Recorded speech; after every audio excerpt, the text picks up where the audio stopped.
Então, muito boa tarde a todos. Essa aqui é a sexta aula, né? Seria a sétima, mas a quinta virou duas, né? Hoje a aula é uma aula que a gente viu várias ferramentas matemáticas até agora, mas essa talvez seja a que vai ser a maior novidade para a maioria, né? Acho eu, né? Pelo menos assim que essa seria a minha impressão, tá? Então, a gente vai... Se até agora a gente trabalhou com funções que descreviam mudanças de estado do nosso sistema em tempos discretos, ou seja, o nosso sistema pulando de um estado 1 para o estado 2, um salto de tempo, em um salto de tempo discreto, né? Agora a gente vai falar um pouco sobre como é que a gente trataria isso de maneira contínua, né? Eu coloquei algumas referências aí para vocês, né? Então, um livro de cálculo, que é o do Anton, né? Eu comprei o meu livro do Anton usado na internet, então eu comprei um livro que vem os 2 volumes, mas isso estaria no primeiro, né? Tem o livro do Mathiopoulos, né? O capítulo 4, se eu não me engano, começa a tratar de variação contínua, derivadas, etc., né? E um livro muito bacana. Tem alguns livros muito bacanas aqui, que são de história da matemática, na verdade, mas que tratam de história, né? Então esse aqui é um, né? A Galeria dos Cálculos, né? Obras-primas do cálculo. Tem esse outro aqui que chama A Jornada através dos Gênios, os grandes teoremas da matemática. Esse aqui apresenta algumas coisas bem mais antigas, mas que vão ser fundamentais para a ideia que está por trás de uma parte do cálculo, que é a integração, né? Que a gente não vai ver ainda, hoje a gente vai ver derivação.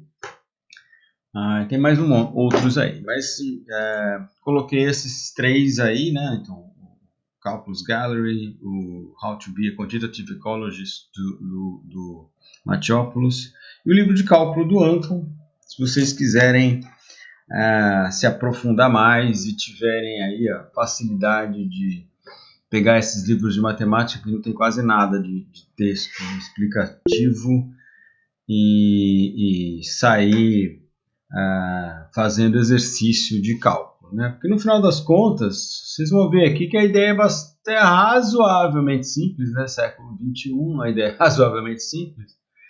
Não foi tão simples naquela época, nem tão aceito, né? Naquela época, né? Mas de qualquer forma, como qualquer outro conhecimento, se torna mais natural para vocês à medida que vocês exercitam, né? Alguém sugeriu aqui um livro de sistemas dinâmicos? Cadê? Tem o livro de Sistema Dinâmico do Monteiro. Aí, sistema dinâmico, já estamos indo para outra coisa, né? Para ir para um livro de sistemas dinâmicos, eu não conheço esse livro, mas para um livro de sistemas dinâmicos, a gente vai ter que passar por as etapas que passaremos por aqui. Então, entender o que é essa variação num tempo minúsculo, né? Como é que eu uso essa variação no tempo minúsculo para chegar numa função que me descreve a taxa de variação. A partir da função que descreve a taxa de variação, que pode ser obtida através de métodos empíricos ou de métodos analíticos, como é que eu faria para fazer previsões? E aí a gente vai para a integração, né? E o processo de, então, conceber o sistema dinâmico vai pressupor que você entende o que é uma integração. Então, hoje a gente vai iniciar nossa jornada neste caminho, né? Falando um pouquinho aí sobre as derivadas, né? E investigando aí a variação contínua, tá? Então, gente, esse é um tema... Então, é um assunto que não é exatamente trivial, né? Também vocês vão ver que não é nada de outro mundo, mas é necessário que a gente tenha ele de maneira bastante tranquila. Então, qualquer momento, vocês, por favor, me chamem aí, tá? Abram o áudio e falem, tá? Para eu voltar e ver o que está acontecendo. Tá? Porque quando eu estou aqui, né, numa aula de exibição, eu não sei o que está acontecendo aí na transmissão lá do Meet, tá? Então tá bom. Então, recapitulando, né, as nossas equações adiferenças, elas descrevem esse salto da população no estado T para o estado T mais 1, né? Se a gente lembrar ali nossa função de crescimento restrito, né, A de T mais 1 menos A de T vai ser a nossa função, né? Desculpa, isso aqui então seria a forma geral das funções adiferenças, né? Então a função que descreve esse crescimento pode ser dada pela diferença da quantidade A no tempo T mais 1 e da quantidade A no tempo T, né? A forma de crescimento irrestrito, se a gente colocar dessa forma aqui, então o nosso P de T mais 1 menos o P de T vai ser o P de T vezes uma taxa de crescimento constante. O logístico vai ser P de T mais 1 menos P de T, vai ser R max, que multiplica 1 menos P de T sobre K, né, vezes P de T. Tá? Então, esse daqui seria a nossa fórmula de crescimento logístico na forma de equação a diferenças. Tá? Então, a gente vai hoje introduzir a ideia de cálculo na análise de dinâmicas populacionais. O cálculo. Interessante, você tem cálculo e tem o cálculo. Você vai falar de o cálculo hoje. Então, o cálculo é chamado também de a matemática da mudança, né? É uma outra forma como ele foi descrito, né? E a gente vai passar hoje pelos seguintes temas, né? Vamos falar de taxa de mudança média, taxa de mudança instantânea, então quando essa média seria calculada em um intervalo de tempo muito pequenininho. Vamos falar de uma forma de analisar essas funções, né? Uma ferramenta para analisar essas funções, que é o limite. Então, é quando eu quero investigar alguma coisa na proximidade de algo, eu posso usar o limite. Né? A gente vai falar o que é o limite, onde usar e como a gente manipular os limites. Vamos falar de derivadas de funções e algumas regras de derivação, dentre elas uma regra que é a regra, uma das regras que a gente mais usa por aí, né? Que seria a regra da cadeia. Tá? As outras regras são bastante simples e derivam das definições de limite. Tá? A regra da cadeia é um pouco mais complexa, né? E a gente vai apresentar ela aqui, não vamos demonstrá-la, né? A gente vai apresentar como é que a gente usa a regra da cadeia. Tá? Então o cálculo ele é inventado aí no final do século XVII, né, 1666, pelo Newton e apresentado num trabalho pelo Leibniz em 1678, algo do tipo, né? Mas entre 66 e 78, na verdade, o Leibniz ele entra em contato com o Newton. O Newton, nesse momento, ele vivia um momento... Nesse momento não, uma grande porção da vida dele, ele viu um momento de muita reclusão. Né? Ele fez alguns grandes trabalhos anteriormente e alguns trabalhos dele ele foi plagiado, né? Então isso tornou o Newton bastante reticente em relação a expor os seus trabalhos, né? E o cálculo com isso não deixou de acontecer com o cálculo também. Ele tem uma série de contribuições para a matemática, em especial para a manipulação de funções que seriam funções exponenciais, então uma certa função elevada a uma potência. E como eu faço para resolver numericamente isso daí, expandindo essa função potência numa sequência de somas, tá? De potências individuais dos termos da função original. Isso depois foi muito importante para as definições, né, que vão aparecer na literatura dele sobre o que ele vai, sobre como ele apresenta a ideia de integral, né? Ou que se chamava de quadratura antigamente. Quadratura seria calcular a área de alguma coisa, em especial a quadratura de curvas, né? Calcular a área de figuras geométricas de polinômios é razoavelmente tranquilo, você tem fórmula. Agora, para fazer a quadratura de uma curva, aí a coisa muda de figura. Então a gente já tem técnicas de divisão dessa quadratura aí em retângulos pequenininhos, isso já é apresentado há muito tempo atrás. Os babilônios já tinham essa ideia de fazer dessa forma, isso é apresentado para o caso do círculo por um grego, não lembro quem, mas está aqui no nosso livrinho de história dos gênios da matemática, né? Enfim, Hipócrates, né? Hipócrates apresenta como calcular aí fazer a quadratura do círculo, né? Enfim, ele não publica isso daí. E o Leibniz entra em contato com ele em algum momento, e o Leibniz também já estava desenvolvendo essa ideia de como calcular áreas de curvas, etc. Eles têm um contato e o Leibniz publica o trabalho dele, né, em 78. E aí ficou essa coisa, né, porque dentro da Royal Society, lá a Sociedade Real de Ciências da Inglaterra, onde o Newton era um dos participantes, né, nesse momento e uma figura proeminente, todo mundo havia o conhecimento sobre o trabalho do Newton, mas não saía dali. Já o Leibniz, quando ele apresenta na forma de texto, que foi amplamente divulgado, né? Então, e com uma nomenclatura completamente diferente da do Newton. As ideias eram similares, mas os exemplos eram diferentes, a nomenclatura é completamente diferente. A forma como ele apresenta o cálculo diferencial é usado por nós até hoje, e não a notação que o Newton usa, né? O Newton usou no trabalho dele. Além dessas duas pessoas, então o cálculo é inventado nesse momento por esses dois caras aí, né? Hoje em dia, alguns historiadores concluíram que, na verdade, ele foi inventado de maneira diferente entre os dois. Quando o Leibniz entra em contato com o Newton, ele já tinha muito bem estabelecido o que ele queria, né? E depois ele publica isso, né?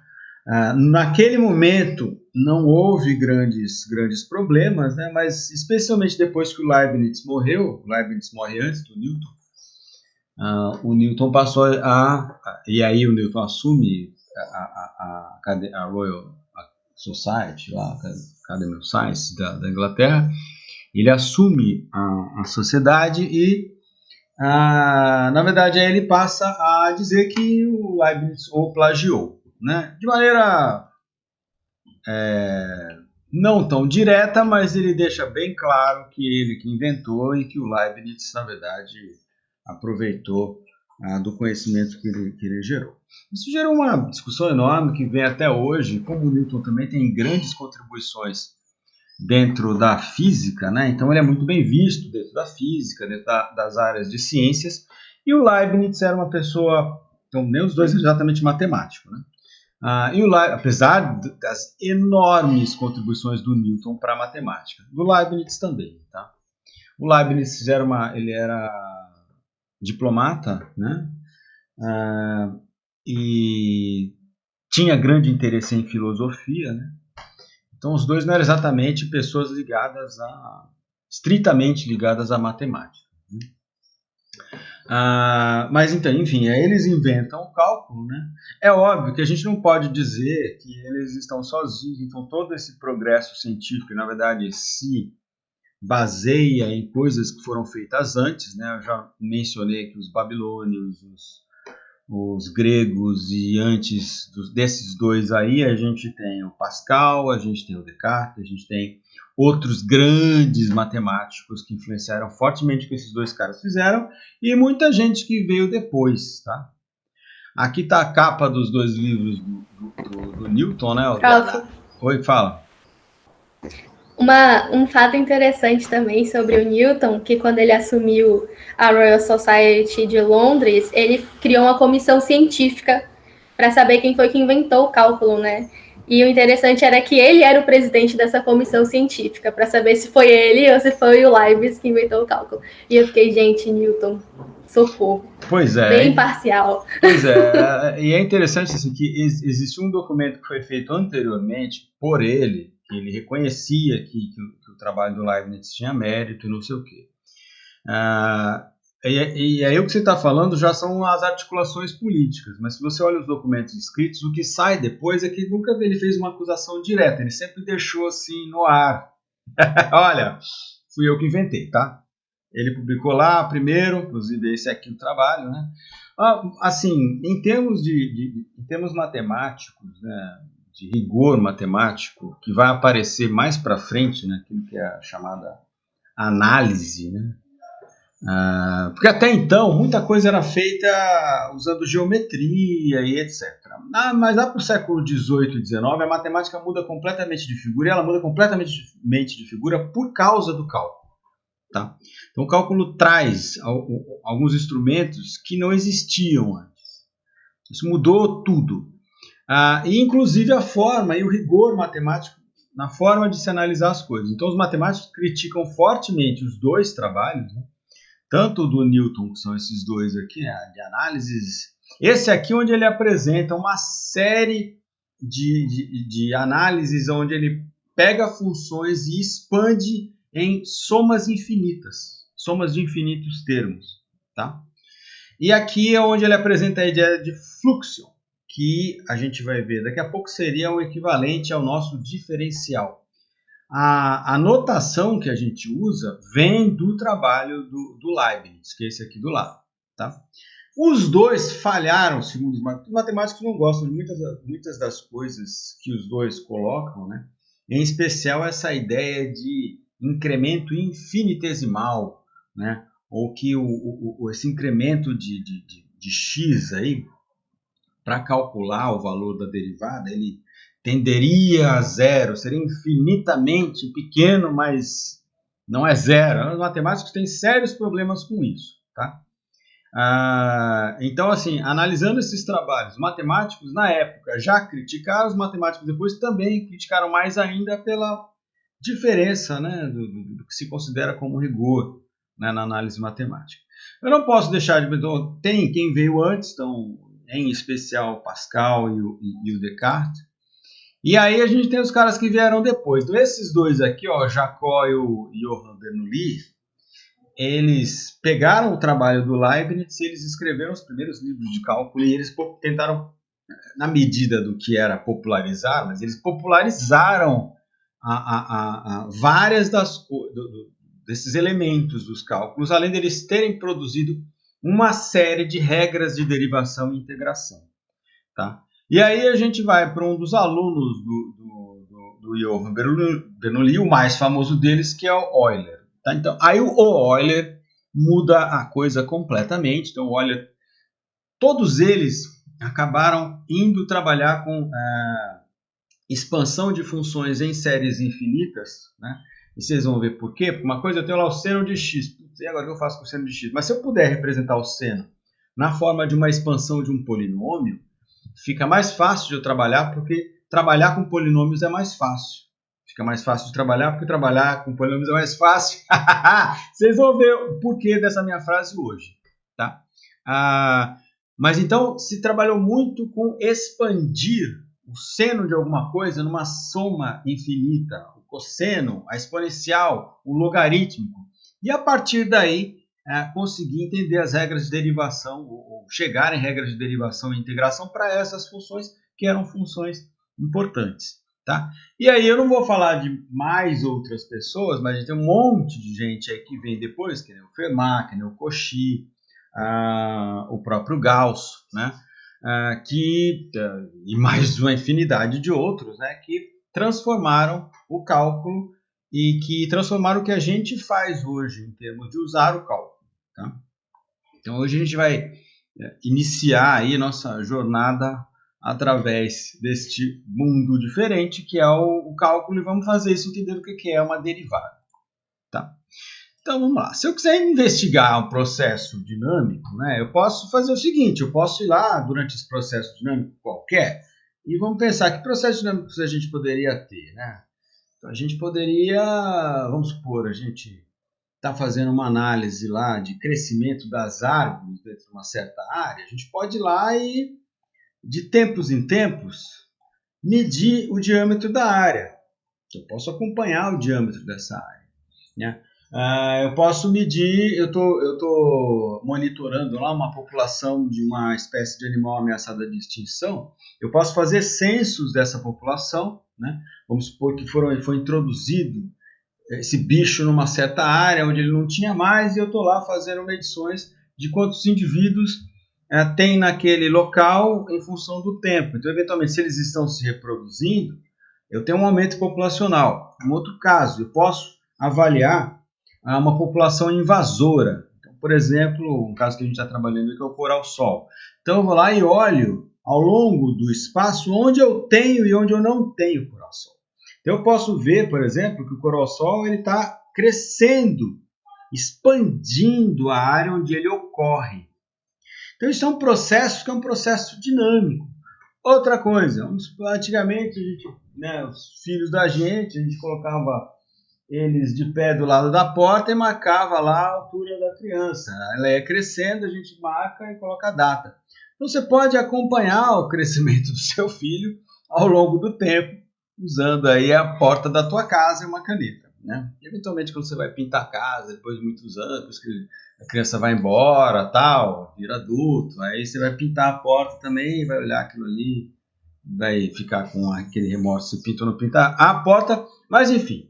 Você pode mostrar um processo dinâmico olhando ele, você pode entender esse processo dinâmico mostrando ele em diferentes momentos do tempo, tá?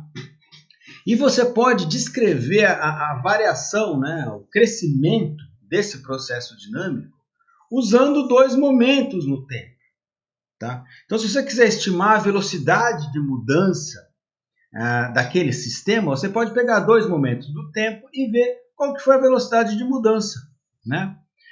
E quanto menor for o tempo entre essas medidas, mais precisa é a sua avaliação do sistema como um todo, tá?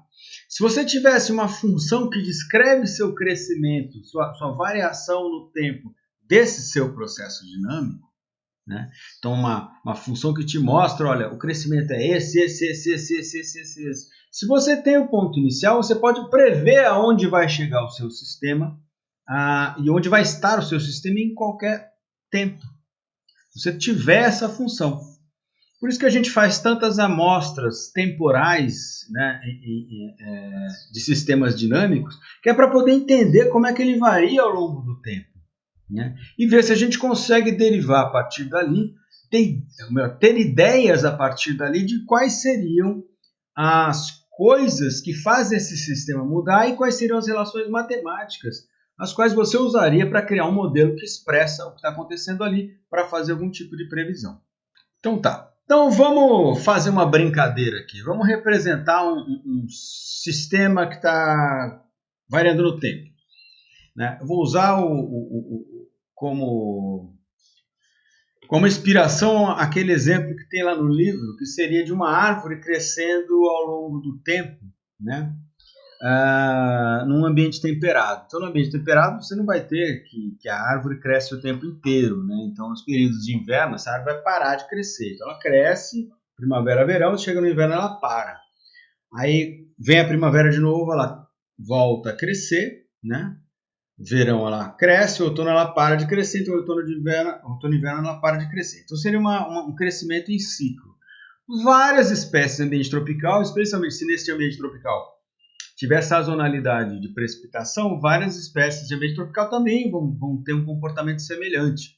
Elas vão crescer um jeito durante a estação chuvosa, árvore, né? Crescer de um jeito na estação chuvosa, vão crescer muito menos na estação seca.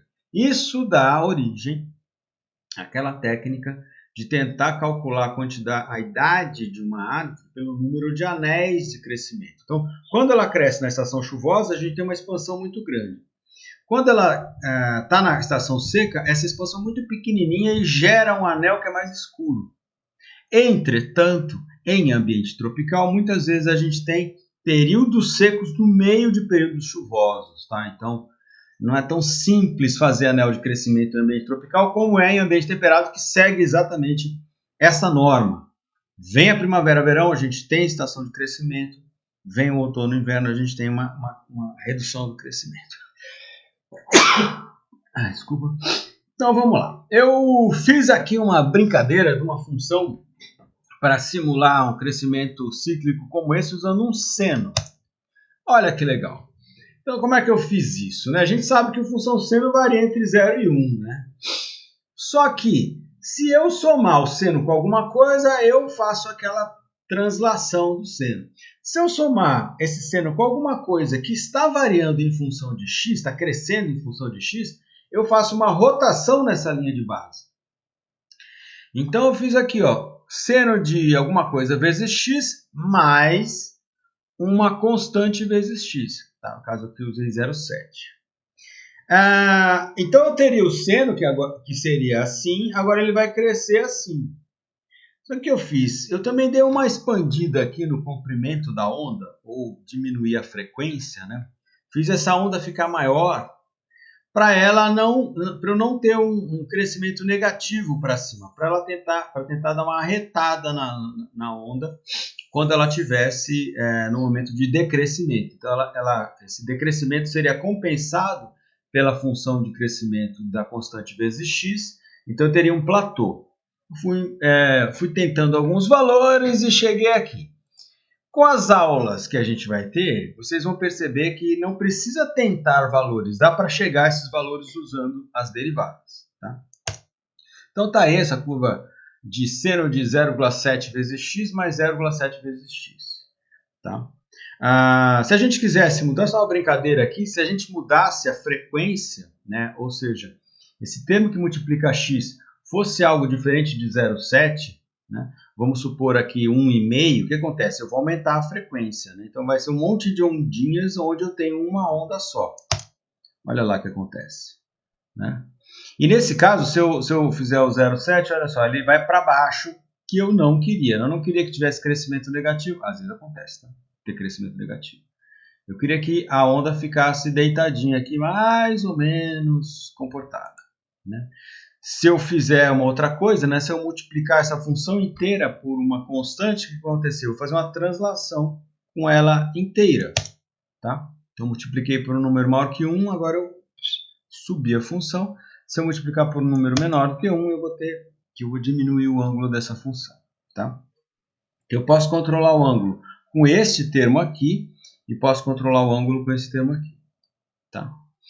Beleza. Então, vamos simular agora como é que seria o efeito e como é que seria a cara do meu gráfico se eu mudasse a frequência com a qual eu coleto as informações. Então, vamos lá, nossa curva original é essa. Tá?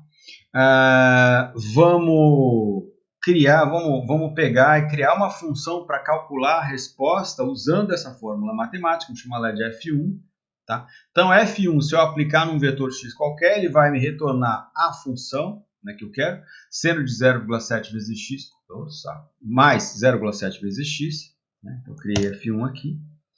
E vamos tomar pontos em intervalos de tempo, aí no caso, intervalos de x, né? Mais precisamente, intervalos de x, mas se x for o tempo, intervalos de tempo, de 3,5.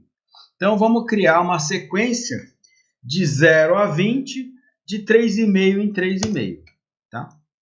Agora eu vou fazer um gráfico, vou fazer um plot dos pontos de x e o que eu esperaria se eu aplicasse a função f de x. Então, perceba que a gente tem aqui, ó, os pontos estão aqui. Então, se eu fizer de 3,5 em 3,5, se eu só olhasse esses pontos aqui, vocês percebam que eu facilmente acharia que isso aqui, ó, é um modelo linear, né? Eu tenho um crescimento razoavelmente linear aqui. Então, se eu tenho essa frequência de tomada de pontos, eu tenho uma ideia do processo. Né? Se eu mudar a quantidade de pontos, né? Vamos fazer uma outra abordagem. Vamos tomar, ao invés de 3,5, um intervalo de 1. Então, se eu tomar intervalo de 1 em 1, opa, eu já me aproximo muito mais ao que é a função. Então, olha só, eu entendo, eu compreendo o processo de maneira muito melhor, eu tenho mais ideia sobre como ele varia se eu diminuir a minha frequência de tomada de dados. Se eu diminuir mais ainda para 0,2, por exemplo, Ó, com 0,2 eu consigo compreender bastante a forma da minha curva.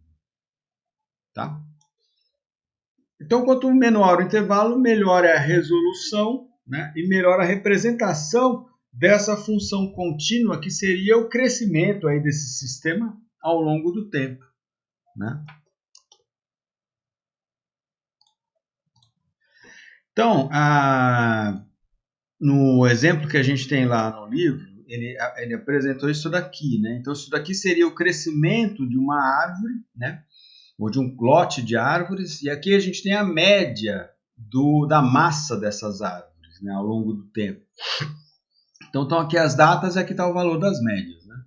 Então, se ele diz para você que em 3 anos, então daqui até aqui tem 3 anos, tá? Então aqui estão os meses que foi feita a amostragem. Né? Aqui está a massa inicial, aqui está a massa final, que ele sai de perto de 5, vai para perto de 65. Se ele te diz o seguinte, olha, em 3 anos cresceu 60 quilos, uma coisa que você pode calcular é uma média de crescimento anual, por exemplo. Né? Seria 60 dividido por 3, daria 20 quilos por ano. Se você assume que está crescendo 20 quilos por ano, é a mesma coisa que assumir um modelo linear com uma taxa constante de 20 quilos por ano. Tá? Então, você passa 12 meses, você tem 20 quilos de acréscimo. Passa 24 meses, você tem 40 quilos de acréscimo. Passa 2 anos, desculpa, 12 meses, 24 meses, 36 meses, você teria aí 60 quilos de acréscimo. Tá? Então, aqui seria o processo real, né, nessa simulação, que seria o processo real. Quando você usa uma taxa média, que é isso que você está fazendo, né, você está pegando uma média de crescimento, né, calculando uma média da velocidade de crescimento entre 2 pontos quaisquer aí, o que você está fazendo, na verdade, é assumir que ele sai desse ponto aqui e vem para esse ponto aqui nesse intervalo de tempo. Então, é a mesma coisa que traçar uma reta daqui até lá. A reta, vocês já sabem, ela é descrita por uma equação linear, então é um polinômio de primeira ordem, cujo coeficiente angular é justamente essa velocidade de crescimento. O sistema poderia crescer desse jeito, podia crescer desse jeito, podia crescer do outro jeito, que você ia chegar na mesma conclusão, que a taxa média de crescimento desses 3 anos foi de 20 quilos por ano. Tá?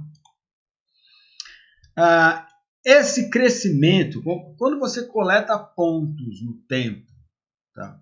Você tem uma coisa chamada descontinuidade. Certo? Os seus pontos foram coletados ao longo do tempo. Né? Então, seu gráfico de crescimento, seu gráfico de massa ao longo do tempo, nesse caso aí, ele é descontínuo porque teu domínio era discreto. Você foi em tempos discretos lá fazer as suas amostragens. Né? Eu vou falar um pouco sobre algumas coisas mais com cara de mais teórico, tá? Porque a gente vai precisar desse mais teórico para usar. Tá? Então, uma das coisas que a gente vai precisar entender aqui é essa ideia de descontinuidade. Né? Uma outra coisa que é descontínua, né? Então a gente tem esse tipo de descontinuidade quando o próprio domínio é discreto.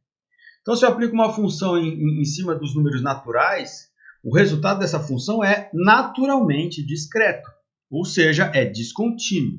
Entretanto, tem algumas outras funções que têm certas descontinuidades. Vamos supor que vocês criaram uma função que tem esta cara, mas vocês dizem que a função não pode operar, o domínio da função não inclui esse intervalo aqui. Então, a tua função que opera num domínio que não inclui esse intervalo aqui, ela é descontínua também, porque nesse pedaço aqui não tem este valor. Vamos supor que você tem um outro sistema. Você diz o seguinte, olha, o sistema é governado por esta função até esse ponto, e desse ponto para frente, ela é governada pela outra função. O seu sistema agora, que então ele tem duas funções, uma que opera num domínio de menos infinito até aqui, e a outra opera num domínio de daqui até o mais infinito. Essa tua função, que tem as duas funções, ela é descontínua. Tá? Então, isso aqui é descontínuo, isso aqui é descontínuo, isso aqui é descontínuo. Quem poderia me dar um exemplo de outra função que é descontínua? E aí, então, seria uma função que não tem definição de valor para um certo valor de x. Eu não tenho a definição de f de x para um dado valor de x. Alguém? 1 sobre x, por exemplo. A gente disse várias vezes aqui que vocês podem fazer qualquer coisa menos dividir por zero. A função 1 sobre x, em x valendo zero, ela não tem definição. Então, ela é uma função descontínua. Tangente de x para x valendo 90 graus, ou π sobre 2, também é descontínua. Lembra que a gente estava vendo que a tangente em π sobre 2 ela tende lá para o infinito e depois ela volta do menos infinito. Lembram disso? 1 sobre x, mesma coisa. Ele vai para o mais infinito e depois ele volta do menos infinito. Tá? Então, mas em x é igual a zero, 1 sobre x não tem definição. Então, tem duas coisas que vão acontecer quando a sua função é descontínua, né, que podem acontecer. Né? Uma das coisas, por exemplo, nesse caso aqui de descontinuidade, é que... Peraí. Uma das coisas que acontece quando você tem descontinuidade deste tipo é que se você pegar o f de x aqui, ó, ele tem um certo valor, e se você pegar o f para esse x aqui, ó, então se pegar f para esse x aqui, tem esse valor. Se você for pegar um ponto pertinho desse x aqui, então você tem esse x1 e tem esse x2. Esse x2, o f de x dele agora é lá em cima. Então, dois pontos de x próximos estão distantes. Isso é um indicativo de descontinuidade. Se você pegar dois próximos aqui, eles estão perto. Mas dois próximos aqui, perto do ponto de descontinuidade, eles estarão distantes. Tá?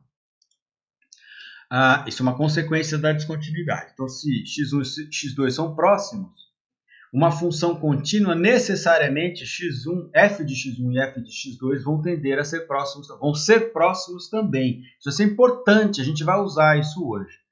Tá? Por exemplo, a massa de uma planta ela é uma função contínua. Né? Então, ela está lá, a massa está lá, o tempo inteiro a planta tem massa. Certo? Ela pode não crescer, ela pode crescer pouquinho, mas em qualquer momento que você for lá, qualquer momento que você for lá, a planta tem massa. Certo? Então, a função massa da planta em função do tempo é contínua. Se eu for no tempo 1,0000001 segundo, vai ter planta lá com massa. Se eu pegar a planta no tempo 1,002, vai ter planta lá com massa. Entende? É uma função contínua. Tá? Outra coisa que vem e que prova que uma função é contínua. Você sempre pode ter dois pontos x e y. Se você calcular f de x e f de y, você vai poder ter um ponto z no meio de x e y que vai ter definição para aquela função. Então, sempre eu posso pegar dois pontos tão próximos quanto eu quiser, sempre posso ter um ponto no meio. Se isso for satisfeito pela tua função, ela é contínua. Então, continuidade. Necessariamente, dois pontos na função podem ter um ponto no meio. E para dois pontos próximos, a função aplicada nesses dois pontos vai dar valores que são próximos também. Tá bom? Beleza. E como é que eu calculo a taxa de variação média? E aí a gente deve esse delta, né, ao Leibniz. Tá? Então, o Leibniz apresenta essa definição de variação de f de x como delta f de x, né? Essa notação aqui. Né? Então, a taxa de variação média entre dois pontos x1 e x2 vai ser o quê? Vai ser a variação da função calculada em x2 menos a função calculada em x1 dividido por x2 menos x1. É o que a gente chama de delta y sobre delta x, que a gente já sabe hoje que é a tangente do ângulo naquele ponto. Tá? Então, vamos lá. Vamos supor que a planta cresceu da massa 10 para a massa 30 entre os meses 10 e 24. Qual que é a taxa média de crescimento? Então, vamos lá. A massa é 30 menos 10, fica 20, dividido por 24 menos 12, que fica 12. Então, 20 dividido por 12 dá 1,67. Certo? Então, essa seria a nossa taxa média de crescimento entre os anos 1 e ano 2. Tá? 1,67 quilos por mês, né? Vezes 12 daria aí, então, 20 quilos por ano, né? Que é aquela média que a gente viu, que a gente calculou lá, né? 60 quilos em 3 anos daria uma média de 20 quilos por ano, tá bom? Então tá aqui o gráfico, entre o mês 12, sei lá, 1, 2, 3, 4, 5, 6, 7, 8, 9, 10, não tem aqui, não dá para ver aqui, não sei, acho que é trimestral, então seria 3, 6, 9, 12, mês 12, 15, 18, 21, 24, então entre esse mês e esse mês deu 20 quilos de diferença, tá? Uma outra forma da gente ver isso, então a gente assumir que essa taxa média está representando o processo, percebe? Vamos supor, a gente não sabe não sabe o que é esse f de x. A gente adoraria ter a função que descreve o crescimento da planta, adoraríamos, mas a gente não tem, tá? O que a gente tem são esses pontos. Então, a gente tem o ponto aqui e o ponto aqui, né? A gente calcular essa média seria a mesma coisa que a gente assumir que passa uma reta aqui que representa esta variação média, né? E esta reta, então, vai ser descrita por uma função que é linear, certo? Então, essa reta aqui vai ser descrita por algo. Então, a gente tem o f de x que a gente não sabe o que é, mas a gente tem o h de x que a gente sabe como é que ele é. E ele vai ser uma função linear, que pode ser escrita por um coeficiente angular vezes x mais um intercepto. Então, ele tem um coeficiente angular aqui, que é o m, né? E tem um intercepto aqui que eu não estou vendo, que é o c, tá? O f de x eu não sei o que é. Mas eu sei que nesses dois pontos aqui, o meu f de x é igual a h de x. Então, percebe? Para esse f de x1 aqui, eu tenho esse... eu tenho x1, tá? O meu f de x1 nesse ponto vale isso aqui. Nesse ponto, o meu h de x1 também vale isso daqui. Nesse ponto aqui não, por exemplo, né? Para esse x aqui, o f de x está aqui e o h de x está aqui. Mas neste ponto aqui, o f de x, né, está aqui, coincide com o valor de h de x. E nesse aqui de cima também, o f de x, né, o f de x está aqui, coincide com o valor de h de x, tá? Nesses dois pontos. Então, olha que legal.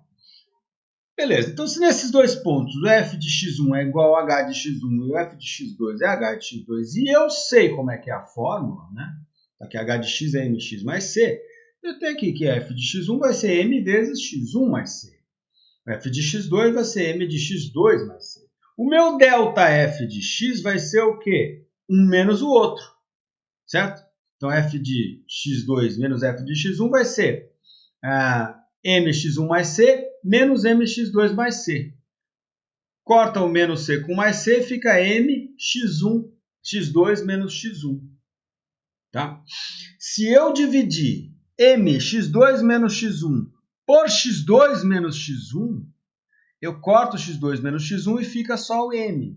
Então, o meu m coincide, neste caso, com a variação de f de x sobre ΔX. Então, a outra forma de ver isso é que o nosso m aqui, a nossa taxa de variação média, ela seria a inclinação dessa reta que passa cortando a curva. Uma reta que passa cortando a curva em dois pontos é chamada de secante.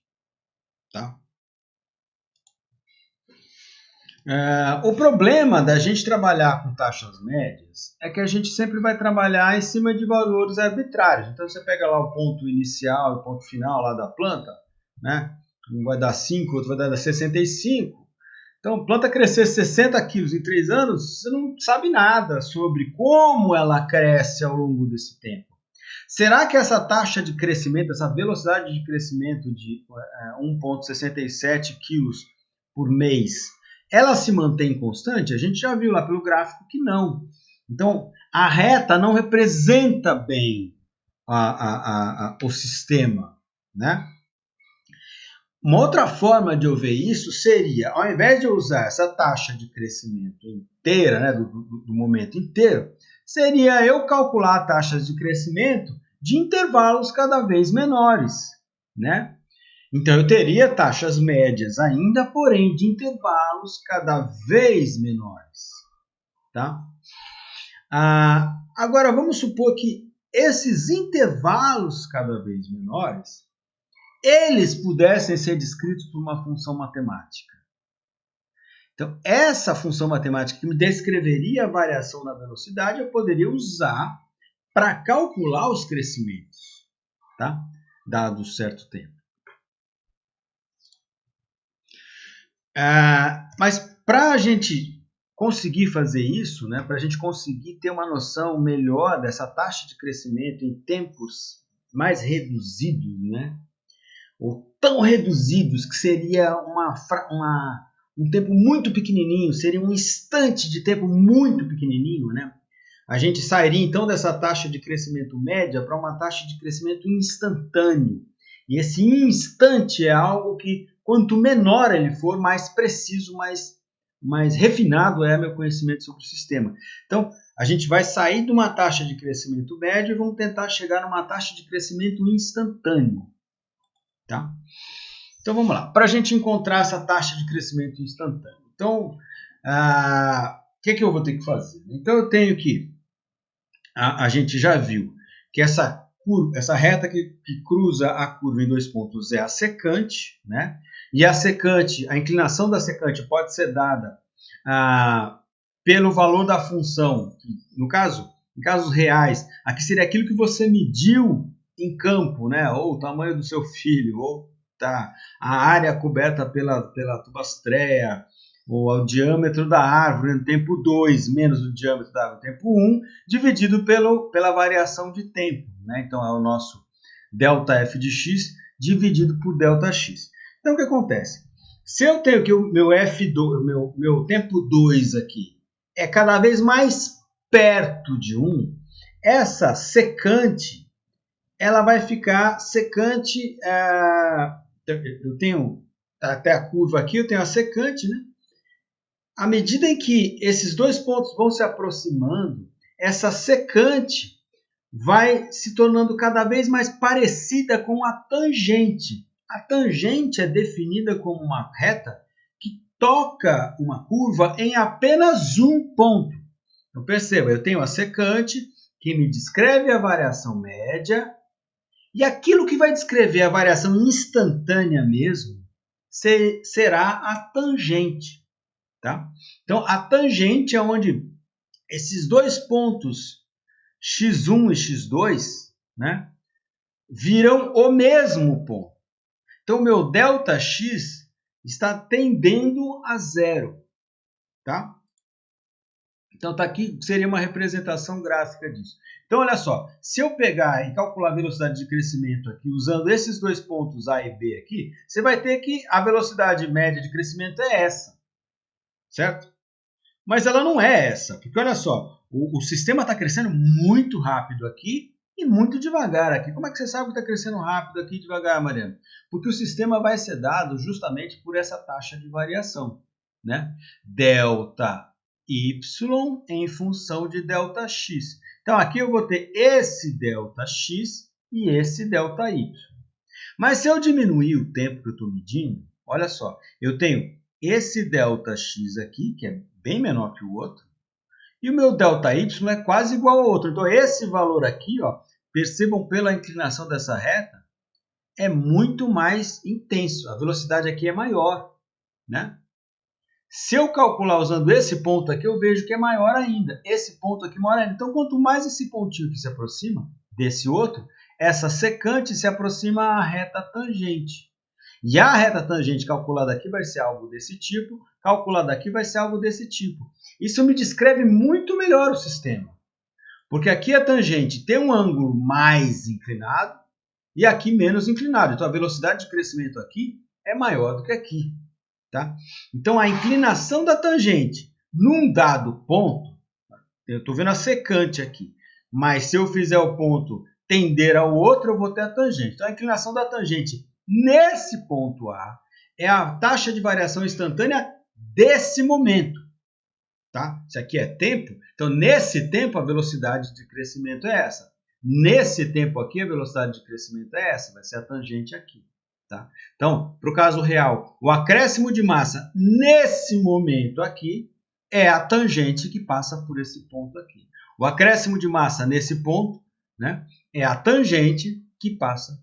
A velocidade de acréscimo, o acréscimo de massa por unidade de tempo, a velocidade de acréscimo de massa é a tangente que passa por esse ponto aqui. Prof. Fala. Desculpa, você pode repetir o slide anterior da secante da tangente? Eu me perdi um pouco. Esse aqui. O de antes. O de antes. Quando a tangente e a secante se encontram. É melhor aqui. É melhor aqui. Tá. Então, olha só. A reta que cruza uma curva qualquer em 2 pontos chama secante. A reta que cruza em um só chama tangente. Se eu fizer essa distância entre esse ponto x1 e o ponto x2 para calcular o coeficiente angular, diminuir, percebe? Ó? Então, ó, aqui eu tenho uma secante, aqui eu tenho outra secante, aqui eu tenho outra secante. O que é que eu estou fazendo? Eu estou diminuindo o valor do x2 aqui para calcular essa secante. Quando o x2 estiver muito perto do x1, essa secante vai tender ao valor da tangente. Quando o x2 for igual ao x1, o que você vai ter aqui é a tangente. Tá? Então, o que a gente está fazendo para encontrar a taxa de velocidade instantânea, como o tempo está correndo, nunca eu vou conseguir pegar 2 pontos iguais, porque não me interessa também muito 2 pontos iguais. Tem que ser um ponto e outro ponto logo na sequência. Então, ele é um x2 nesse caso, que tende a x1. Então, essa secante vai tender a ser a tangente. Ela é tão parecida com a tangente, mas tão parecida com a tangente, que no limite onde esse x1 tender ao x2, ele vai ser igual à tangente. Tá? Vai ser idêntico. Não vai ser idêntico, vai tender a ele um valor que é praticamente o mesmo. Então, no nosso cálculo de ΔY dividido por ΔX, quanto menor o nosso ΔX, mais esse valor de coeficiente angular que é da secante se aproxima do da tangente naquele ponto. Tá? Então você tem a curva aqui, a tangente que passa por aqui está passando aqui. Ó, ela só toca essa curva em um ponto. A tangente que passa aqui, ó, ela passa por aqui. Perceba como o coeficiente angular aqui é menor do que o coeficiente angular aqui. E é isso, a velocidade de crescimento aqui é mais alta do que aqui. Tá? Então a velocidade de crescimento é dada pela tangente nesse ponto aí. Ah, tá, entendi. Minha dúvida era que eu estava entendendo que só dava para saber a velocidade no ponto em que a secante fica aparecendo com a tangente. Aí eu falei, gente, mas e outros pontos? Não, é isso. Você pode calcular, você pode calcular com a janela que você quiser. A gente vai fazer isso agora. A gente vai calcular com várias janelas de diversos tamanhos. Vamos ver o que acontece. Né? Mas quando essa janela é muito pequenininha, não só a nossa representação do processo é melhor, como a nossa representação da variação do processo passa a ser melhor. E aí a gente vai usar nossas definições que a gente usou até agora de limite, tá? e de secante virando tangente no limite, para ver se a gente consegue encontrar soluções analíticas para os nossos sistemas. E a solução analítica para uma função conhecida, né, para encontrar a taxa de variação instantânea de uma função conhecida, é o que a gente vai chamar de derivada. Que é isso. Então, olha só.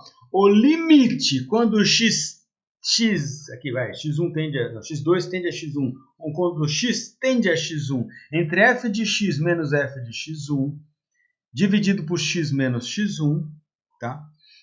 O limite, ou, alternativamente, quando f de x mais ΔX menos f de x dividido por ΔX, quando ΔX tende a zero, este limite tende ao coeficiente angular da tangente. A gente tem um probleminha aqui que é o seguinte, se isso aqui tende a zero, essa fração vai dividir alguma coisa por zero. E a gente não pode dividir por zero. Ok? É por isso que isso aqui não é zero. Nunca vai ser zero. Ele é no limite. O que acontece com ΔX quando ele tende ao valor zero. Tá? Isso é matematicamente importante. Explicar isso foi aonde o Newton e o Leibniz se embananaram e aonde eles foram altamente criticados pelos matemáticos subsequentemente, porque eles não usaram tão apropriadamente essa ideia de limite tendendo a. O limite tendendo a, gente, é algo que é completamente abstrato. Tá? É algo que essa abstração tem que entrar na cabeça de vocês. Ele não vai chegar lá, não vai ser exatamente, mas ele está muito perto. Tá? Enquanto ele estiver muito perto, você não está dividindo por zero. Quando ele for, você está dividindo por zero, aí já era. Aí você não pode mais. Mas ele não é. E é isso que garante você poder fazer isso. E aí a gente vai fazer várias manipulações. Aqui vocês vão ver que isso passa a não ser problema. Tá? Então, isto aqui é a definição então, da tangente da função de x, tá? No ponto x1. Tá? Então, o valor da tangente no ponto x1 vai ser f de x1 mais ΔX menos f de x1 dividido por ΔX, quando ΔX tende a zero. Quando ΔX não é zero, isso aqui é secante. Quando ΔX tende a zero, isto tende a tangente. Tranquilo? Tranquilo. Então, já que está tranquilo, vamos ver alguns casos em que talvez a gente tenha problema. Mas vamos entender direito essa história do limite. Então, o limite serve para nós também para andar no nosso x e ver o que está acontecendo com o y. E a gente pode se aproximar de certos valores de y, por exemplo, onde x é proibido. Por exemplo, 1 sobre x. Quando x tende a zero, o que acontece? Quando x é zero, está proibido. Mas quando x tende a zero, o que acontece? 1 sobre x tende a infinito. Então, x tendendo a zero, 1 sobre x cresce monotonicamente em direção ao infinito. Certo? Entretanto, x pode tender a zero pelo lado positivo e pelo lado negativo. Se ele tende a zero pelo lado positivo, ele vai para o mais infinito. Se ele tende a zero pelo lado negativo, ele tende para o menos infinito. Olha essa função aqui. Ó. Então, dizer que... Tá? Olha essa notação. Limite de f de x quando x tende a A é igual a C. Então, está aqui o meu f de x. Está aqui o meu x. Então, meu x está tendendo a A. É a mesma coisa que dizer que, à medida que o x chega perto de A, o meu f de x tende ao valor C. É isso que está escrito aqui. Limite para x tendendo a de f de x. Limite. Quando x tende a A de f de x é igual a C. Então, quando o x tende a A gente tende ao valor C. Isso vai ser interessante para a gente analisar funções desse tipo aqui, que a gente viu lá atrás. Né? Então, eu tenho esse sistema aqui, para baixo de A aqui, ele tem essa forma. Para cima de A ele tem essa forma. E ele não é definido para A. Então, eu posso analisar o que acontece quando x tende a A. Quando x é igual a A, eu não posso, porque nesse caso a função é indefinida. Então, quando x vem para cá, vindo pelo menos infinito, ele tende ao valor C1. Quando ele vem para cá, vindo do mais infinito, ele tende ao valor C2. Tá? Então, ele se aproxima do valor C2. Eu posso, no limite, usar o valor C2. No limite. Mas eu não vou usar o x é igual a A porque ele é indefinido nesse ponto. Mas eu posso usar o valor da função que é igual a C2, ou que tende a C2 nesse ponto, ou que tende a C1 nesse ponto, se você vier do menos infinito, e C2 no caso de vir do mais infinito. Tá? Então, a gente pode ter que, em alguns casos, a gente pode trabalhar, entender a função como ela funciona na proximidade dos valores proibidos, né? Usando o limite. Isso vai fazer a gente conseguir, inclusive, entender ou analisar, de alguma forma, funções que apresentam descontinuidade. Tá? Nesse caso aqui, né? Então, a gente tem uma descontinuidade de ponto, né? Então, nesse ponto ela é descontínua, mas eu posso entender que se eu fizer essa função se aproximar de A, o valor que eu vou encontrar é C1. Se eu precisar deste valor, eu posso usar o valor C1. Né? Se eu vier do mais infinito, se eu vier do mais infinito, o valor vai ser C2. Se eu precisar do valor para usar aqui para alguma coisa, eu vou usar o valor C2. Tá? Manipulando limites. Então vamos lá, se a gente tem um g de x e um f de x, e aqui eu vou querer que vocês me perdoem, eu não consegui. Isso aqui de alguma forma eu fiz no PowerPoint, depois quando eu importei isso para o OpenOffice, ele importou de alguma maneira que eu não consigo editar. Então aqui seria, considere que o limite para f de x, quando x tende a A é igual a C1, e o limite de g de x, quando x tende a A é igual a C2. O que acontece se eu somar f de x no limite onde x tende a A? Bom, então eu tenho uma soma de dois limites. Tá? A soma dos dois limites, né, o limite da soma das duas funções é a mesma coisa que a soma dos limites. Então percebe, o meu f de x para x tendendo a A vale C1. O meu g de x para x tendendo a A vale C2. Se eu somar g de x com f de x, o que eu tenho? Então eu tenho esse valor aqui de f no ponto igual a 2, por exemplo. Né? Então o que seria g mais f para x é igual a 2? Então eu teria que f é isso, g é isso, então eu somaria essa altura de g com a altura de f e encontraria o valor aqui em cima. Se essas duas funções tendem ao valor C1 e C2 no ponto A, se eu quiser fazer o limite de f de x mais g de x, é a mesma coisa que eu somar os dois valores aqui quando x vale A, quando x tende a A. Então, o limite da soma é a soma dos limites. Você fala, nossa, Mariana, agora você foi abstrato. Para que isso? Não terminei de ser abstrato. Vamos falar de mais coisa. Então, o limite da soma é a soma dos limites. O limite da diferença é a diferença dos limites. Usando aquele mesmo exemplo lá. O limite dos produtos é o produto dos limites. E o limite do quociente é o quociente dos limites desde do que o limite do de baixo seja diferente de zero. Tá? Vocês não podem dividir por zero. Outra coisa, uma constante vezes um limite, tá? Eu posso tirar a constante fora, calcular o limite e multiplicar o limite por aquela constante. Então, tudo isso aqui a gente vai usar daqui a pouco. Por quê? Porque a gente quer calcular a tangente. E a tangente é o limite da secante quando ΔX tende a zero. A gente quer isso. Vamos usar o limite para algumas coisinhas. Imagina se vocês têm essa função aqui, ó, 2x² menos 12x mais 18 dividido por x menos 3. Ah, Mariana, nunca vou ver esse negócio na minha vida. Vai, você está vendo agora, então você está vendo. Mas como é que eu uso isso? Como é que eu uso o limite? Eu, por exemplo, quero saber o que acontece. Isso aqui é definido para todos os reais, menos para o 3. Porque se eu colocar 3 embaixo, isso aqui vai dar 0. Acontece que se eu colocar 3 em cima, eu também tenho alguma coisa. Né? Então isso aqui vai tender para 0. E o de cima? E o que acontece com a função inteira? Olha, uma coisa que eu posso fazer. Eu posso estudar o limite dessa função quando o x tende a 3. Se vocês olharem bem aqui, vocês vão ver que daria para a gente reduzir essa função. Se a gente colocar o 2 em evidência, fica x² menos 6x mais 9. Aqui. x² menos 6x mais 9, alguns notarão que isso daqui é 2 vezes 3, isso aqui é 3². Opa, então isso aqui tem cara de ser um binômio, e é mesmo, né? Isso aqui vai ser 2 vezes x menos 3².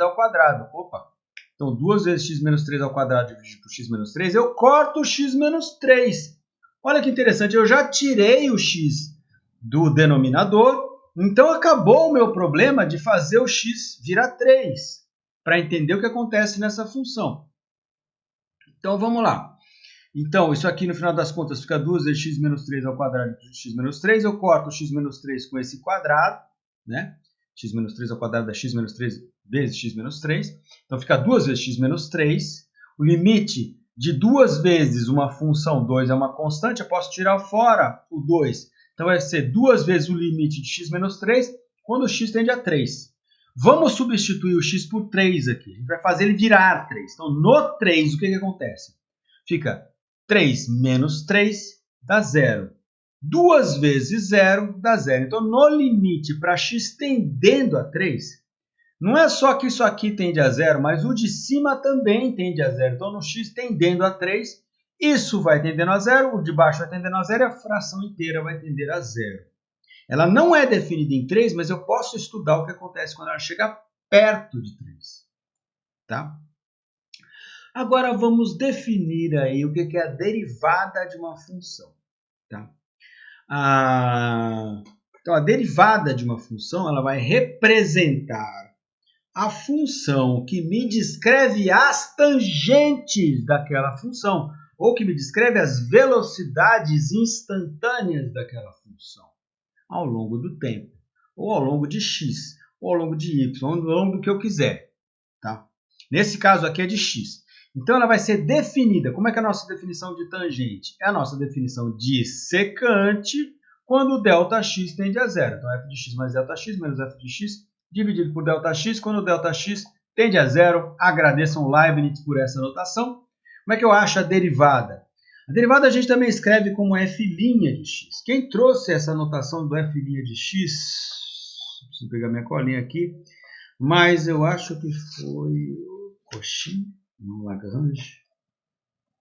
Isso. Cadê? Esqueci. Mas acho que foi o Louis Lagrange. Então, essa é a filhinha de x. Representando a derivada de x foi o Lagrange. Assim como a palavra derivada. Então, o que é o f'?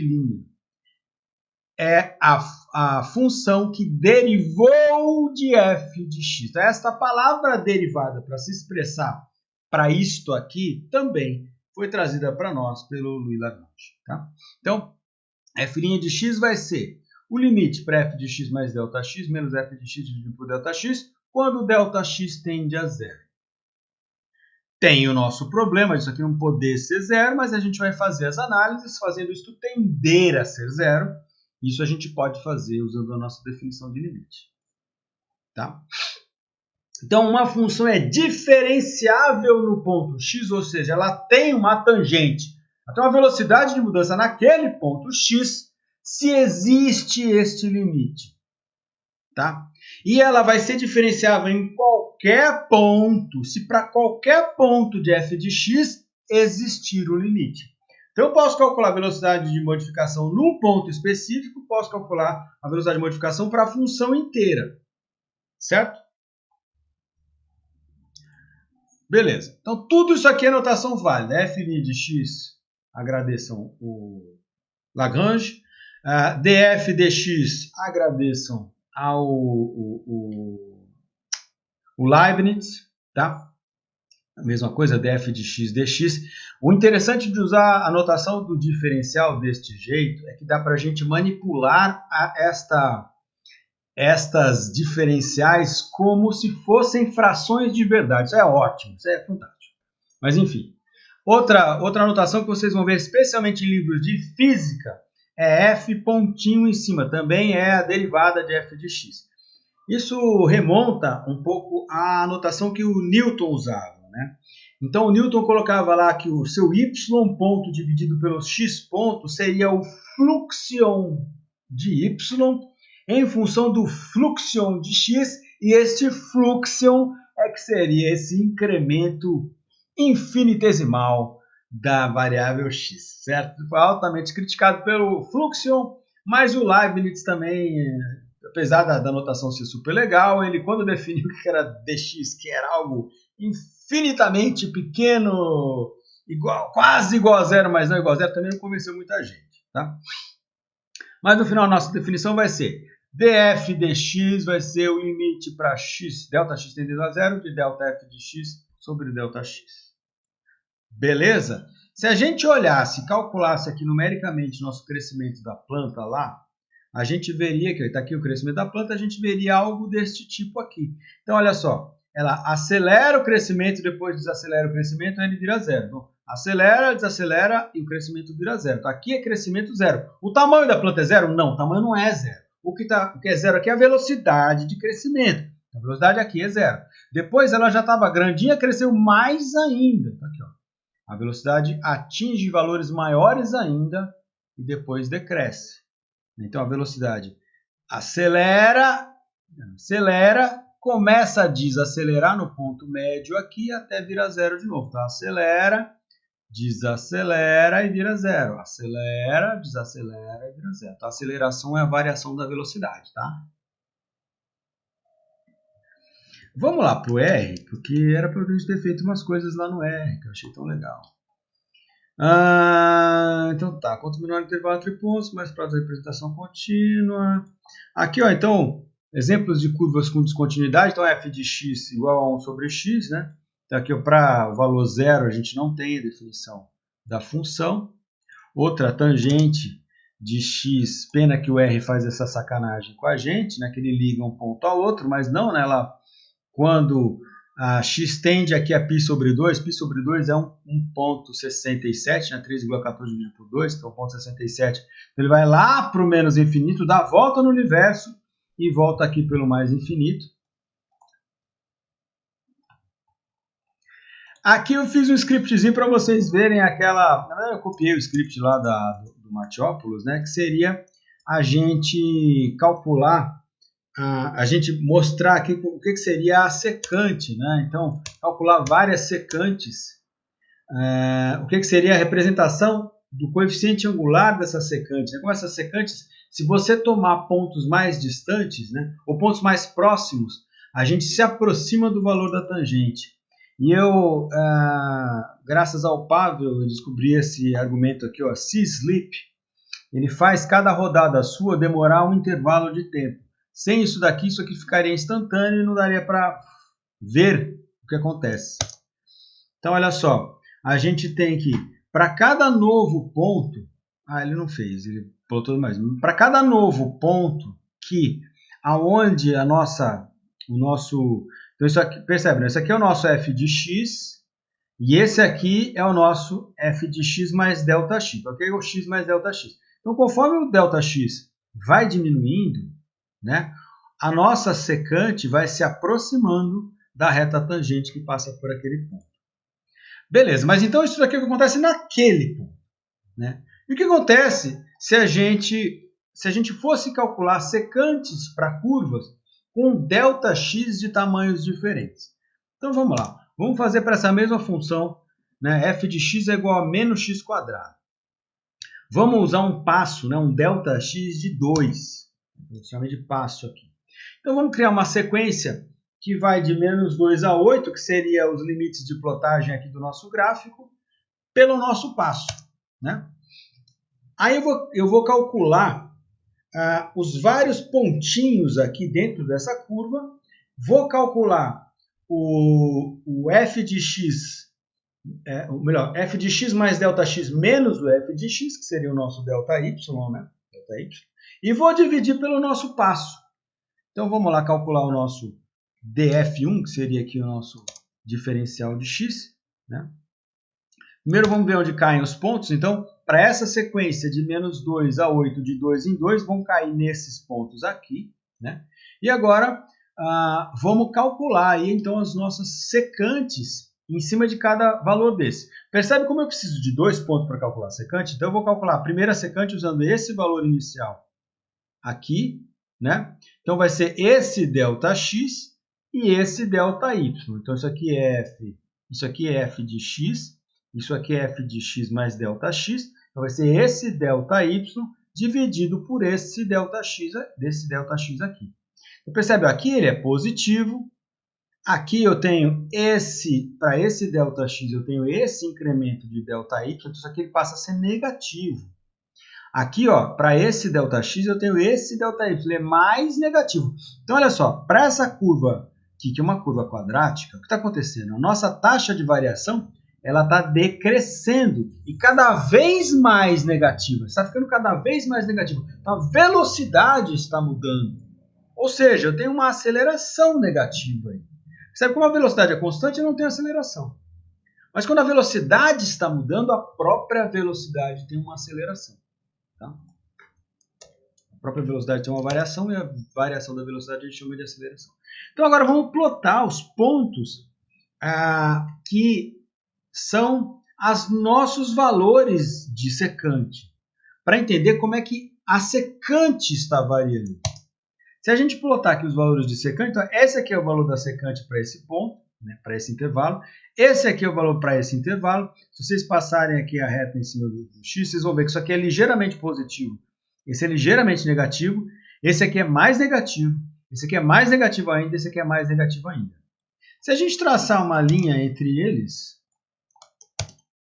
a gente vai ver que, olha só, então a taxa de variação de uma parábola, de boca para baixo, ela parece uma reta com coeficiente negativo. Que interessante. Vamos mudar esse delta aí. Vamos fazer a nossa tangente parecer cada vez, nossa secante parecer cada vez mais com a tangente. Vamos usar um passo de meio. Se a gente usou o passo de 2, agora vamos usar o passo de meio. Ó. Então, esses são os pontos de meio em meio, saindo de -2 e indo até 8. Mesma coisa, o script é igual ao de cima, a gente só mudou aqui o passo, né? E mudamos o nome do objeto que vai receber, ela chamava df1, que vai chamar df2, né? Lembra que eu criei o objeto para poder, dentro do loop, receber todas as iterações e armazenar os nossos valores de secante. Olha só, muito parecido. Eu quero que vocês agora, no R de vocês, cliquem em zoom. Que o meu zoom não vai aparecer para vocês. E expandam isso aí para vocês verem que fica muito parecido mesmo com uma retinha. Tá? E aí, para dizer para vocês o seguinte, então parece que a taxa de variação de uma parábola, né, ela parece muito com uma reta. E nesse caso que é interessante, porque o termo de segundo grau, que é da parábola, o coeficiente que multiplica o x ao quadrado é negativo, então a parábola de boca para baixo, e o coeficiente da reta aqui é negativo também. E aquela nossa função de crescimento sazonal, aquele seno de x mais não sei o que lá, que eu fiz lá atrás, né? Vamos criar um para ela também. Vamos usar o passo de 0,2, que foi o nosso passo mais satisfatório, né? Então, está aqui a nossa função, está ali os pontos de 0,2 em 0,2, vamos calcular. Então, perceba que a gente tem aqui, para essa densidade de pontos, a gente beira quase a continuidade para descrever o processo. Então, a nossa tangente deve ser bastante fidedigna, né? Tangente não, a nossa variação de secante deve ser bastante fidedigna. Então, está aqui a função, né? Então, isso daqui seria o f de x mais ΔX menos o f de x dividido pelo ΔX. Né? Só para... Eu falei o que significava dentro do loop. E aqui... Opa! Aconteceu alguma coisa. E aqui está a nossa variação. Se a gente olhar o slide lá do livro, né, parecia ser uma função como essa, mas essa aqui não é igual àquela lá. Então, olha só que interessante. Então, aqui, ó, ele tem crescimento máximo. Então, ele sai aqui do máximo, começa a diminuir o crescimento até virar zero. Então, ele sai do máximo até virar zero. Então, esse ponto aqui, ó, coincide com o crescimento zero. Tá? Aí, ele começa a acelerar de novo. Então, acelerar de novo. E aqui no meio é o ponto máximo de crescimento. Olha que legal. Isso aqui é chamado de ponto de inflexão. Então, até aqui a aceleração é positiva, né? Então, o acréscimo de velocidade é positivo. A partir daqui, o acréscimo de velocidade é negativo. Então, a velocidade aumenta, aumenta, aumenta. A partir daqui, ela diminui. E aqui ela é zero. Então, eu tenho o fundo do vale aqui, ó, Isso aqui que seria, então, uma representação quase da tangente, porque a gente fez uma secante com um ΔX muito pequenininho, isso aqui é quase a tangente de lá. Isso aqui está representando o quê? Que nesse ponto aqui, ó, a gente tem taxa de variação zero.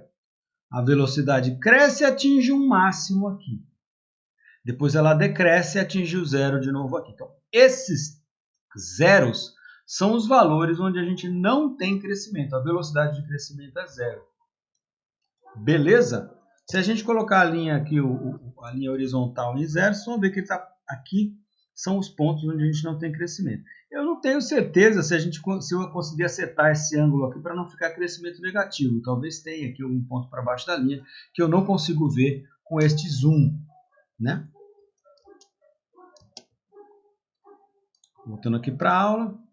Então tá. Então vamos lá. Se a gente tivesse que a nossa planta tem um crescimento aproximadamente linear entre os pontos T1 e T2, tá? Vamos supor que eu pudesse dizer que ali a reta descreve muito bem o crescimento entre T1 e T2, a gente podia calcular a velocidade de crescimento aqui usando a nossa definição de tangente, ao invés de usar a nossa definição de secante. Então vai ser como? Então vamos lá. Então a nossa função que descreve o crescimento linear é essa, né? Então um coeficiente m vezes o tempo mais uma constante. Então isso daqui é a nossa equação universal para qualquer reta, né? Onde se o c for zero, a gente tem que a reta sai da origem. Se o m for zero, a gente tem uma reta que é paralela ao eixo x, que passa por c. Tá? Então, se g de t é uma constante, a gente tem que a representação disso é uma reta paralela a x que passa por c. Tá? Então, tá. Então, se essa aqui é a nossa função que descreve, qual que seria a taxa de crescimento instantâneo? Vai ser o quê? G de t mais ΔT menos G de t dividido por ΔT quando ΔT tende a zero. Quem que é G de qualquer coisa? Vai ser m vezes qualquer coisa mais c. Então, vamos substituir. Onde tem m, a gente substitui t por ΔT. Onde tem t, desculpa. A gente substitui t por ΔT. Tá? Então, fica m de t mais ΔT mais c.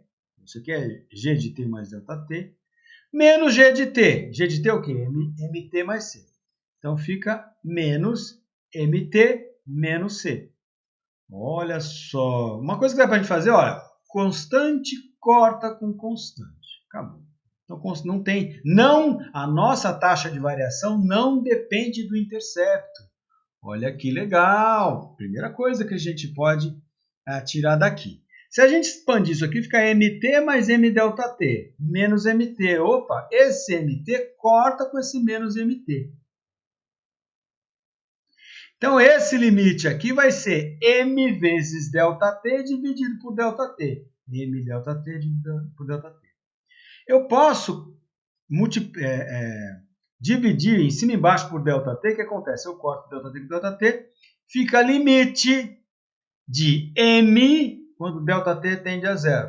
Olha só. Se a nossa função de x é igual a m, para qualquer valor de x, ela vale m. Não interessa se o ΔT tende a zero. Essa função vale m. Então, o limite para ΔT tendendo a zero de m é m. E aqui tem a primeira liçãozinha para vocês sobre como a gente calcula derivadas usando o limite. O segredo é sempre dar um jeito de tirar fora o ΔT do denominador. E quando a gente faz isso, a gente não tem mais problema por dividir as coisas por zero. Tá? Então, um dos grandes segredos aqui para achar as coisas por limite é fazer isso. Onde entra aquelas coisas todas que eu falei para vocês do Newton, dos Bernoulli, do Euler, até do Leibniz, é que eles conseguiram transformar aquelas funções que não são essas funções polinomiais em séries de polinômios, onde os termos polinomiais maiores, na verdade, eles têm muito mais a ver com precisão, né, do que outra coisa. Então, você consegue, só que ao criar essas sequências infinitas, né, isso permite duas coisas para você. Primeiro, calcular seno, cosseno, tangente, exponencial, logaritmo usando essas funções. A outra coisa, permite a você, usando os infinitos termos, tentar encontrar o valor da derivada daquela função. A gente não vai fazer nenhuma demonstração desse tipo, mas os livros de cálculo estão recheados dessas soluções fantásticas aí de como que as pessoas conseguiram chegar em valores das variáveis dessas funções. Por exemplo, derivada de logaritmo de x para x maior do que 0, x maior do que 1, é 1 sobre x. Ah! Como é que você chega nisso? Né? Bom, beleza. Então, alguns poréns. Né? Tem duas ocasiões onde a derivada não pode ser definida. Tá? Primeiro, onde a função não é definida. Então, por exemplo, você pode derivar 1 sobre x? Pode. A derivada de 1 sobre x é a mesma coisa que derivada de x elevado a menos 1. Tá? Uma das coisas que o Newton fez, como eu falei para vocês, foi criar a expansão de um polinômio da forma a menos b elevado a uma potência qualquer. A potência podia ser fracionária, então isso funciona para raízes também. Tá? Em que ele conseguiu provar que isso era uma expansão de termos. Né? Usando essa expansão de termos, você consegue calcular derivadas de tudo quanto é tipo de função, que seja um polinômio ou um expoente inteiro, ou um expoente fracionário, ou uma raiz. Tá? Mas, enfim, a função 1 sobre x, por exemplo, é x elevado a menos 1. Dá para calcular a derivada. Tá? Só que ela não é definida para x é igual a 0. A função 1 sobre 3 menos x também não é definida para x é igual a 3. Então, neste ponto aqui, eu não posso definir a derivada. Eu posso até calcular a derivada da função 1 sobre 3 menos x, mas eu não posso calcular o valor da derivada em que x é igual a 3. A outra, então, é quando a função não é definida, então se a função é descontínua, eu não posso calcular a derivada da função naquele ponto de descontinuidade. O outro caso onde eu não posso calcular derivada é quando o gráfico tem, onde a nossa função tem dois valores de inclinação no mesmo ponto. Isso vai acontecer quando a função tem um bico. Isso aqui, por exemplo. Tá? Então, essa função aqui é módulo de x ao quadrado menos 9. X ao quadrado menos 9 vai ter valores negativos. Tá? Eu posso ter valores de y negativos quando o x ao quadrado for menor do que 9. Então, aqui entre menos 3 e 3, eu provavelmente tenho valores negativos. Mas quando eu tiro o módulo, eu rebato essa função para cima. Então, aqui nesse caso, nesse ponto, em menos 3 e em 3, eu tenho duas tangentes. Dois coeficientes angulares. Então, quando a função tem bico, quando a função é descontínua, eu não posso calcular a derivada da função nesses pontos. Certo? Beleza. Então, agora vamos ver algumas técnicas de diferenciação. Tá? Pelo menos essa. A derivada de uma função constante. Então, tem lá que f de x e x, que é uma função constante. É quando para qualquer valor de x, eu tenho o mesmo valor de f de x. Então, uma reta paralela ao eixo x. Me diz uma coisa, essa reta varia? Varia algum valor de f de x aqui? Não, varia. É sempre a mesma constante. Vamos calcular aqui como é que ficaria. Então, eu tenho que a derivada dessa função f de x é igual a uma constante. Vai ser limite para ΔX tendendo a zero, de f de x mais ΔX, menos f de x, dividido por ΔX. Quanto que vale f de x mais ΔX? Se para qualquer valor de x isso vale c, isso aqui vale c. Então, f de x mais ΔX vale c, f de x também vale c, certo? Então, fica c menos c, eu posso tirar para fora da fração, fica c menos c vezes 1 sobre x, certo? C menos c é zero. Então, fica zero vezes isso, que vai tender a zero, é zero. Então, a derivada de uma função constante é zero. Olha, a gente já tinha falado isso de maneira intuitiva. Então, uma função que não tem, que é constante, ela não tem variação. É isso que define uma constante. Uma constante é aquilo que não varia. Então, Se a derivada expressa a variação, a derivada de uma função constante é 0. Outra. Se a gente multiplicar uma função qualquer, g de x, por c, por uma constante, então, eu tenho uma função que é uma constante vezes uma função. Vamos supor, 3 vezes o seno de x. 4 vezes exponencial de x. Então, eu tenho uma constante que multiplica a outra função. Como é que eu calculo a derivada disso?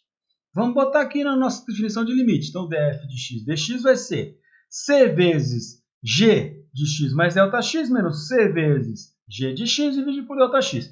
Bom, c é constante, eu posso colocar em evidência, né? Então, fica c que multiplica g de x mais ΔX menos g de x dividido por ΔX. Quando ΔX tende a 0. Olha só, limite de uma constante vezes alguma coisa. Lembra de alguma coisa? Bom, a gente lembra que quando eu tenho, se isto aqui tem algum limite, esse limite vezes uma constante, eu posso tirar a constante para fora. Né? Lembra daquela nossa regrinha? Posso tirar a constante para fora. Tem a mesma coisa aqui. A constante vezes este limite. Ora, mas este limite é a derivada de g de x em relação a x. Então, se eu tenho uma função que é c vezes g de x, a derivada dela vai ser c vezes a derivada da função g de x. Tá? Então, eu posso tirar fora a constante e fazer a derivação. Tudo, gente, eu estou mostrando para você, provando para vocês não podem, para vocês saberem andar onde vir, para vocês saberem que é preciso mostrar que aquilo pode ser feito. Lembra quando a gente dividiu um número complexo por outro? A gente tinha que mostrar primeiro que aquilo podia ser feito. Tá? Então, a gente está mostrando aqui que isso pode ser feito. Eu posso tirar fora a minha constante e derivar a função original. Então, a derivada de 3 vezes o seno de x é a mesma coisa que 3 vezes a derivada do seno de x. A derivada de 25 vezes a exponencial de x é a mesma coisa que 25 vezes a derivada da exponencial de x. Vamos fazer um intervalo?